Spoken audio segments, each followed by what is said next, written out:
দৰ্শকসকল আজি এটা সুন্দৰ পৰিৱেশৰ মাজলৈ আহিছোঁ একেবাৰে ঘৰুৱা পৰিৱেশ আচলতে কল্পনা কৰিব পৰা নাছিলোঁ এনে কেইজনমান মহান ব্যক্তিৰ সান্নিধ্য পাম কল্পনাৰ অতীত কিন্তু হঠাৎ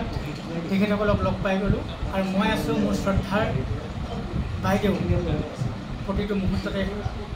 আমাৰ পথ প্ৰদৰ্শক হিচাপে আমাক আগবঢ়াই দিয়া শ্ৰদ্ধাৰ অনিমা দেৱী চিত্ৰবন বাইদেউ এয়া বাইদেউৰ ঘৰত উপস্থিত আছোঁ আজি সন্ধ্যাবেলা বাইদেউৰ নিমন্ত্ৰণ পাই আহিলোঁ এসাঁজ খাবলৈ বাইদেউৰ ঘৰত আৰু সেই আহোঁতে বাইদেউৰ ঘৰত লগ পালোঁ বাইদেউৰ মৰমৰ ভাগিন ডাক্তৰ অৰূপ কুমাৰ নাথ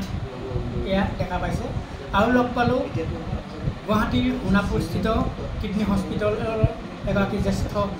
চিকিৎসক ডাক্তৰ সৌৰভ কুমাৰ চৌধুৰী ছাৰ আৰু বহুকেইজন চিকিৎসক লগ পাইছোঁ মই পৰিচয় কৰাই দিম এয়া আছে মোৰ কাষত ডাক্তৰ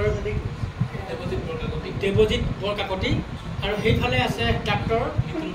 নিতুল বৈশ্য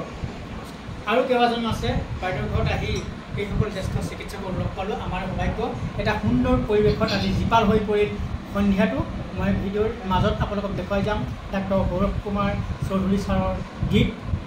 মাউথ অৰ্গেনৰ সেই পৰিৱেশন আৰু এজন ব্যক্তিৰ কবিতা আবৃত্তি অভিনয় এইসমূহ দেখুৱাম প্ৰথমতে মই বাইদেউৰ সৈতে অকণমান কথা পাতিব বিচাৰিছোঁ আজি আপোনাৰ ভাগিন আহিছে ডাক্তৰ অৰূপ কুমাৰ নাথ লগত কেইবাগৰাকী জ্যেষ্ঠ চিকিৎসক কেনেকুৱা পদাৰ্পণ হৈছে হয় মই সকলোকে নমস্কাৰ জনাইছোঁ আৰু জয়জতে মই মোৰ ভাতৃ সদৃশ সন্মানীয় সাংবাদিক বিপিন হাজৰিকা ডাঙৰীয়ালৈ মই আন্তৰিক শ্ৰদ্ধা জনাইছোঁ আৰু লগতে আজি ইয়াত উপস্থিত থকা মোৰ ভাগিন অৰূপ কুমাৰ নাথ লগতে তেখেতৰ সতীৰ্থসকল সৌৰভ কুমাৰ চৌধুৰী আৰু দেৱজিৎ বৰকাকতি নিতুল বৈশ্য আৰু বিকাশ চৌধুৰী আৰু অশোক কুমাৰ নাথ এইসকলক মই মোৰ তৰফৰ পৰা আন্তৰিক ধন্যবাদ আৰু শ্ৰদ্ধা জনাইছোঁ আৰু মই আশীৰ্বাদ কৰিছোঁ তেখেতসকলৰ ভৱিষ্যত উজ্জ্বল হওক আৰু এই ইমুনি চেনেলৰ যোগেদি মই সমূহ বিশ্ববাসীলৈ মোৰ আন্তৰিক শ্ৰদ্ধা জনাইছোঁ আপোনালোকৰ সকলোকে মই অনুৰোধ কৰিছোঁ যে মানৱ সম্পদ গঠন গঢ়া এইসকল চিকিৎসক মানৱ সেৱা কৰিয়েই উত্তৰ পূৰ্বাঞ্চলত তেখেতসকলে ঈশ্বৰৰ কৃপা লাভ কৰিছে তেখেতসকলে ভৱিষ্যত উজ্জ্বল হৈছে তেখেতসকলে আৰু এনেদৰে আগবাঢ়ি যাওক আমি সকলোৱে কামনা কৰিছোঁ কুমাৰ নাথ ডাক্তৰ অৰূপ কুমাৰ নাথ একেবাৰে দুখীয়া পৰিয়ালৰ আছিল মোৰ ভিন্ন খেতিয়ক আছিল খেতিয়কৰ ঘৰতেই যে এনেকুৱা মানৱ সম্পদ হ'ব এনেকুৱা উজ্জ্বল জীৱন এটা আগবাঢ়ি যাব গোটা তৰাৰ দৰে মই ভবা নাছিলোঁ মোৰ বাইদেউ বৰ ভয় কৰিছিলে কাৰণ আৰ্থিকৰ ফালৰ পৰা বহুত পিছপৰা আছিলে তেনেকৈ বহুত কষ্ট কৰি যেনে তেনে মানুহ হিচাপে গঢ়িলে আৰু নিজৰ চেষ্টা নিজৰ অধ্যৱসায় আৰু তীক্ষ্ণ চোকা বুদ্ধি মোৰ ভাগিনটো আছিলে সৰুতে আমি বৰ মানে খেলিছিলোঁ খেলিলে আমি জিকিব নোৱাৰোঁ ইয়ে জিকে সদায় আমি গেজু পাৰা বুলি ক'লে আমাৰ লগত কাজিয়া কৰে এনেকুৱা কিছুমান স্মৃতি তাৰমানে ৰৈ গৈছে তেতিয়া পায় আমি তাক কেতিয়াবা কওঁ ইমান ক'লা মূলা সেইকাৰণে কিজানি আগবাঢ়ি গ'ল আমি নোৱাৰিলোঁ তেতিয়া কওঁ কৃষ্ণ কলি আছিলে কাৰণে মই বোলে মোৰ ৰংটো ভালেই এনেকুৱা কিছুমান কথাও কয় এইবিলাক সৰু সৰু কথাই তাৰমানে স্মৃতি হৈ ৰৈ গৈছে আৰু উজ্জ্বল হওক তেখেতৰ পত্নী ল'ৰা ছোৱালী অৰ্থাৎ মোৰ ভাগিন বোৱাৰী নাতি নাতিনী সকলোৱে ভাল হওক উজ্জ্বল ভৱিষ্যত কামনা কৰিছোঁ মানুহে মানুহৰ বাবে যদিহে অকণো নাভাবে অকণি সহানুভূতিৰে ভাবিব কোনেনো কোৱা সমনীয়া মানুহে মানুহৰ বাবে যদিহে অকণো নাভাবে অকণি সহানুভূতিৰে ভাবিব কোনেনো কোৱা সমনীয়া মানুহে মানুহৰ বাবে মানুহে মানুহৰ বেছিব খুজি মানুহে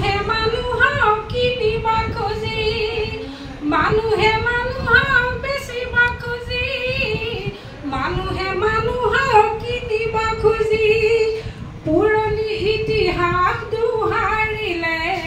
ভুল জানো নহ'ব কোৱা সমনীয়া মানুহে মানুহৰ বাবে যদিহে অকণো নাভাবে অকণি সহানুভূতিৰে ভাবিব কোনেনো কোৱা সমনীয়া মানুহে মানুহৰ বাবে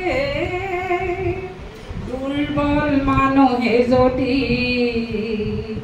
জীৱনৰ কোবাল নদী পাৰ হয় তোমাৰ সাহত তুমি হেৰুৱাবানো কি মানুহ যদিহে নহয় মানুহ দানৱ কাহানিও নহয় মানুহ যদিহে নহয় মানুহ দানৱ কাহানিও নহয় মানুহ যদি দানৱ কাহানি বাৰ হয় মানুহ লাজ পাব কোনেনো কোৱা সমনীয়া মানুহে মানুহৰ বাবে যদিহে অকণো নাভাবে অকণি সহানুভূতিৰে ভাবিব কোনেনো কোৱা সমনীয়া মানুহে মানুহৰ বাবে ধন্যবাদ জনাইছোঁ আৰু এয়াই তেখেতৰ ধৰ্মলৈ এনেধৰণৰ এটা পৰিৱেশ দিছে আৰু কৈছে তেওঁ মৰমৰ ভাগিন ডাক্তৰ অৰূপ কুমাৰ নাথ শিশু অৱস্থাৰ পৰা অৰূপ কুমাৰ নাথৰ পৰা ডাক্তৰ অৰূপ কুমাৰ নাথ হোৱালৈকে মাজৰ যিখিনি সময় যথেষ্ট কষ্টকৰ আৰু সেই কষ্টকৰ এটা জীৱন পাৰ কৰি তেওঁ এজন চিকিৎসক হৈ এতিয়া মানৱ সেৱাত ব্ৰতী হৈ আছে আমি এবাৰ স্বাগতম জনাইছোঁ ডাক্তৰ অৰূপ কুমাৰ নাথ কেনেকুৱা নিজকে এজন চিকিৎসক হিচাপে যেতিয়া পৰিচয় হ'ল কেনেকুৱা লাগে মাহীয়ে যেনেকৈ ক'লে যে মই হয়তো পঞ্চম ষষ্ঠমান শ্ৰেণীত যেতিয়া পঢ়ি আছিলোঁ তেতিয়া মাহী আমি স্কুল যেতিয়া বন্ধ হয় গৰমৰ বন্ধ বা ছমহীয়া পৰীক্ষাৰ পিছত বা তেতিয়া বছৰেকীয়া পৰীক্ষা বছৰ দুটাই পৰীক্ষা হৈছিলে পৰীক্ষাৰ পিছত যেতিয়া মই মাহীহঁতৰ ঘৰলৈ যাওঁ তেতিয়া মাহীয়ে হায়াৰ ছেকেণ্ডেৰী বিজ্ঞান শাখাত পঢ়ি আছিলে আৰু তেতিয়াই যেতিয়া সেই মানৱ শৰীৰৰ বিভিন্ন চিত্ৰবিলাক দেখিছিলোঁ বা কেতিয়াবা ভেকুলী বা গছৰ সৰুকৈ ছেকশ্যন কাটি সেইটো মাইক্ৰস্কোপত দেখাৰ বস্তুবিলাক দেখাইছিলে আৰু তেতিয়াই সেইটোৱে মোৰ আছিলে প্ৰথম অনুপ্ৰেৰণা যে খুব এক্সাইটেড হৈছিলোঁ যে আগলৈ গৈ এই বস্তুবিলাক যদি বিজ্ঞান শাখাত পঢ়িব পাৰোঁ তাৰপিছত চিকিৎসক যদি হ'ব পৰা যায় সেই ধৰণে আমি পঢ়িলোঁ আমাৰ কামপুৰৰ উচ্চতৰ মাধ্যমিক বহু বিদ্যালয়ত মই স্কুলীয়া শিক্ষা সাং কৰি তাৰপিছত গুৱাহাটী চিকিৎসা মহাবিদ্যালয়ত পঢ়িবলৈ সুবিধা পালোঁ গুৱাহাটী চিকিৎসা মহাবিদ্যালয়তে চিকিৎসা বিজ্ঞানৰ পাঠ্যক্ৰম তাৰপিছত শল্য চিকিৎসা বিভাগত স্নাতকোত্তৰ তাৰপিছত দিল্লীত গৈ আমাৰ ছফদৰজং হস্পিটেল আৰু ৰাম মনোহৰ লোহিয়া বিখ্যাত হস্পিটেলত তাতে 3 বছৰ ৰেচিডেঞ্চি কৰি তাৰপিছত মই সৰ্বভাৰতীয় 4ৰ্থ ৰেংক পাই আহমেদাবাদৰ BJ মেডিকেল কলেজ এণ্ড হস্পিটেলত এই নিউৰলজি বিভাগৰ মই ছুপাৰ স্পেচিয়েলিষ্ট যিটো অতি বিশেষজ্ঞ ডিগ্ৰী খুব প্ৰেষ্টিজিয়াছ কলেজ হয় মেডিকেল কলেজ তাৰ পৰাই পঢ়িবলৈ সুবিধা পালোঁ এতিয়া কেনেধৰণে প্ৰগ্ৰেছ এতিয়া তাৰপিছত 2011 চনত মই আকৌ অসমলৈ ঘূৰি আহিলোঁ ঘূৰি আহি নিউৰলজি বিভাগত মোৰ সেৱা যিটো সেইটো আৰম্ভ কৰিলোঁ 2011 চনৰ পৰা গুৱাহাটীত তাৰপিছত লাহে লাহে গোটেই উত্তৰ পূৰ্বাঞ্চলৰ বিভিন্ন পিছপৰা ঠাইলৈ গৈ তাত মোৰ চিকিৎসা সেৱা আৰম্ভ কৰিলোঁ ৰোগী চোৱা বা অস্ত্ৰোপচাৰ যিখিনি সম্ভৱ হয় বিভিন্ন পিছপৰা অঞ্চলত গুৱাহাটীতে মই নিজক কেন্দ্ৰীভূত কৰি নাৰাখি তাৰপিছত লাহে লাহে যিহেতু আমাৰ অসম তথা উত্তৰ পূৰ্বাঞ্চলত কিডনী বিষয়ক বা নিউৰলজি বিষয়ৰ এখন হস্পিটেলৰ খুবেই অভাৱ আছিল তথা মই ক'ব বিচাৰোঁ যে গোটেই পূব ভাৰততে কলিকতা দিল্লী আদি ডাঙৰ চহৰতো এনেধৰণৰ কিডনীৰ বিশেষ হস্পিটেল নাই গোটেই ভাৰতবৰ্ষত মাত্ৰ 4খন হস্পিটেল আছে আৰু তালৈ গোটেই ভাৰতবৰ্ষৰ পৰা তথা আমাৰ উত্তৰ পূৰ্বাঞ্চলৰ পৰা ৰোগীসকলে ঢাপলি মেলিব লগা হৈছিলে আৰু গাঁঠিৰ ধন ভাঙি তাতে গৈ বহুত কষ্ট পাইছিল বহুত দীঘলীয়াকৈ থাকিব লগা হৈছিলে শিল্প সংৰক্ষণৰ নিচিনা এটা চিকিৎসাৰ কাৰণে যিটো বহুত দীঘলীয়া সময়ৰ কাৰণে তাত গৈ থাকিব লাগে বহুত পইচাৰ খৰচ হৈছিল আৰু অসম তথা উত্তৰ পূৰ্বাঞ্চলত আমাৰ নিউৰলজি বিভাগৰ ছুপাৰ স্পেচিয়েলিষ্ট ডক্টৰৰ সংখ্যা যথেষ্ট তাকৰ আছে তেতিয়াই মই লাহে লাহে ভাবিলোঁ যে আমি যদি বিশ্বমানৰ উন্নত চিকিৎসা যদি উত্তৰ পূৰ্বাঞ্চলৰ বাকীৰ কাৰণে দিবলৈ আমি ইচ্ছা কৰোঁ তেতিয়াহ'লে তেনেধৰণৰ এখন হস্পিটেলৰ দৰকাৰ আৰু 2018 চনৰ পৰা আমি এই বিষয়ত কাম কৰিলোঁ কাম কৰি 2021 চনৰ পৰা আমি যিখন সোণাপুৰত কিডনী হস্পিটেল আমি এষ্টাব্লিছ কৰিলোঁ তাৰ নিৰ্মাণ কাৰ্য আৰম্ভ হ'ল আৰু যোৱা বছৰৰ ছেপ্টেম্বৰ মাহৰ 12 তাৰিখৰ পৰা আমি এই হস্পিটেলখন উত্তৰ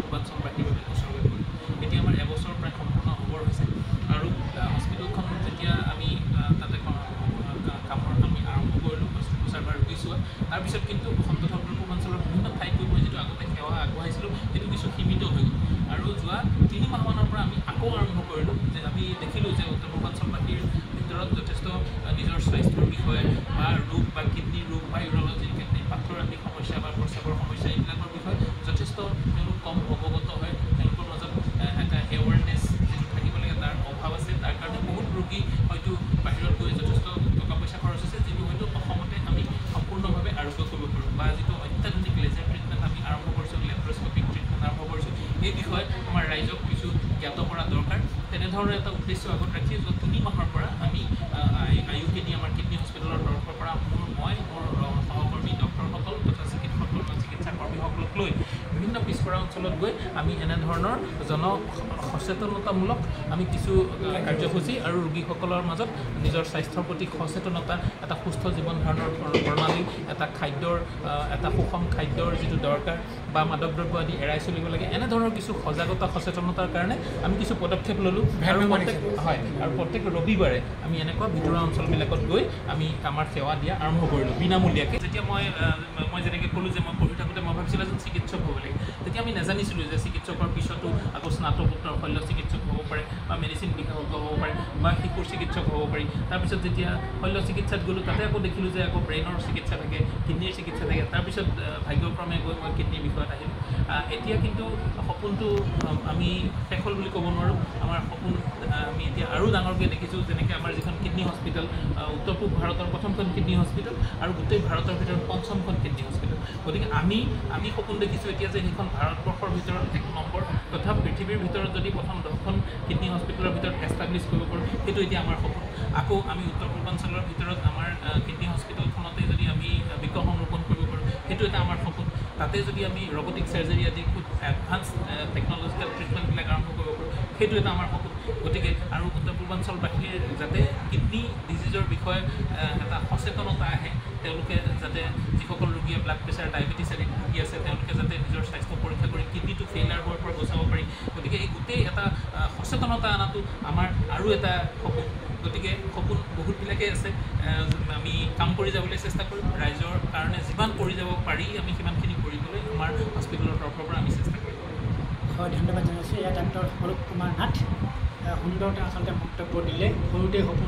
সপোন আছিল এজন চিকিৎসক হোৱাৰ সেই সপোন বাস্তৱ হ'ল এতিয়াও সন্মুখত আৰু সপোন আছে সেইসমূহ সপোন বাস্তৱ হওক আৰু উৰেটো জীৱন ৰাইজৰ বাবে আচলতে উৎসৰ্গা কৰিছে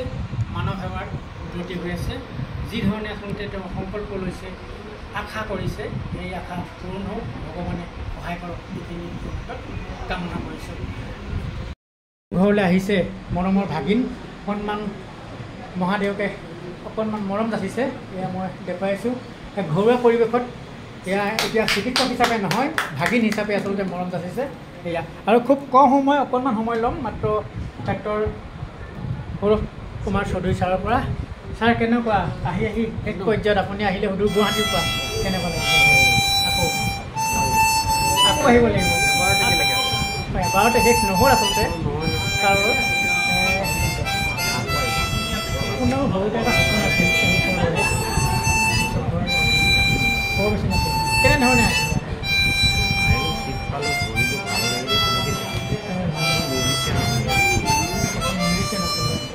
মিউজিচিয়ান আছিলে আশা আছিলে মিউজিচিয়ানৰ পৰা তেওঁ হ'লে গ'ল চিকিৎসক অৱশ্যে এতিয়াও তেওঁ এৰি দিয়া নাই সংগীত কিন্তু এতিয়াও অব্যাহত ৰাখিছে তাৰ মাজতে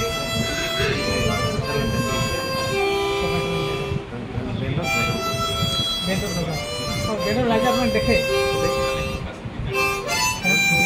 কিন্তু বেণ্ড এতিয়াও আছে সময় পায় যিখন আচলতে কিডনী হস্পিটেল আপোনালোকে স্থাপন কৰিলে সেইখিনিৰ পৰা কেনেধৰণে ৰাইজক উপকৃত কৰিছে বা ৰাইজে কি দিনটো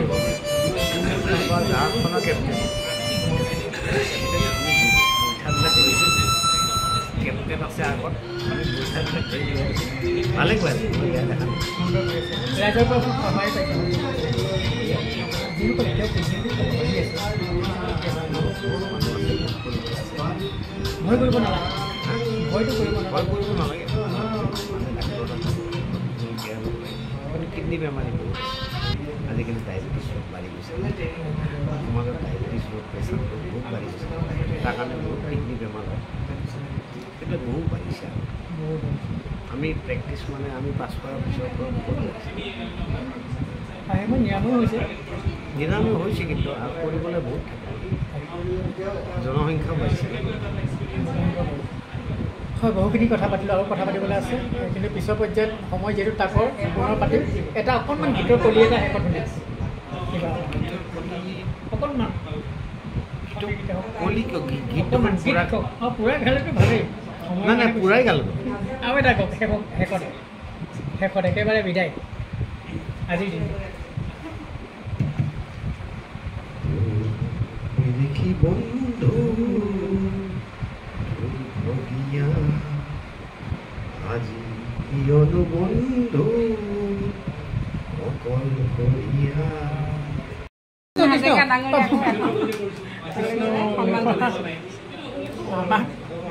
আমাক আচলতে বাইদেউক পাই থাকোঁ আমাক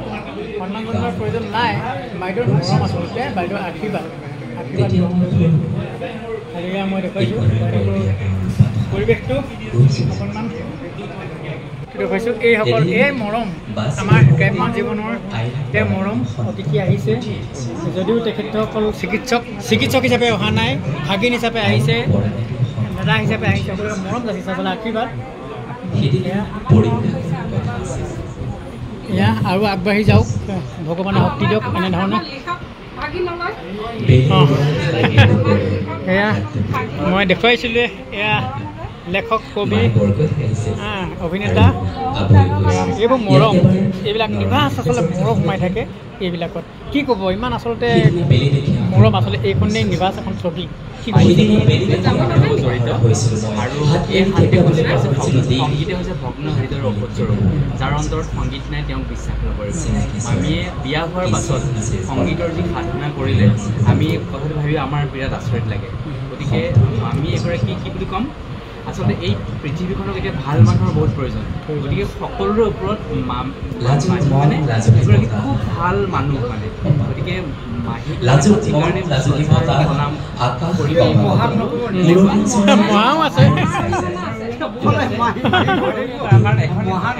দেশৰ ৰজাগৰাকী যেতিয়া ভাল হ'ব নহয় তেতিয়াহ'লে প্ৰজা সকলো ভাল হ'ব আৰু ৰজা ভাল হ'লে ৰাণী ভাল হ'ব ভাল হ'বই আৰু এনেধৰণে আমি সকলোৱে সমিল মিলাই থাকোঁ নহয় জানো সমাজ সুন্দৰ হ'ব মৰমৰ মাজত কেনেকুৱা ভাগিনসকল আহিলে সুদূৰ গুৱাহাটীৰ পৰা কেনেকুৱা লাগিছে অৰঙে দৰঙে ঘূৰি ফুৰিছে আৰু বিনামূলীয়া স্বাস্থ্য সেৱা আগবঢ়াইছে যিবিলাক দুৰ্ভগীয়া যিবিলাক আমাৰ ৰোগী আছে চোৱা চিতা বিনামূলীয়া কবিতা হৈছে সাহিত্যৰ আত্মা যিখিনি আমাক মৰম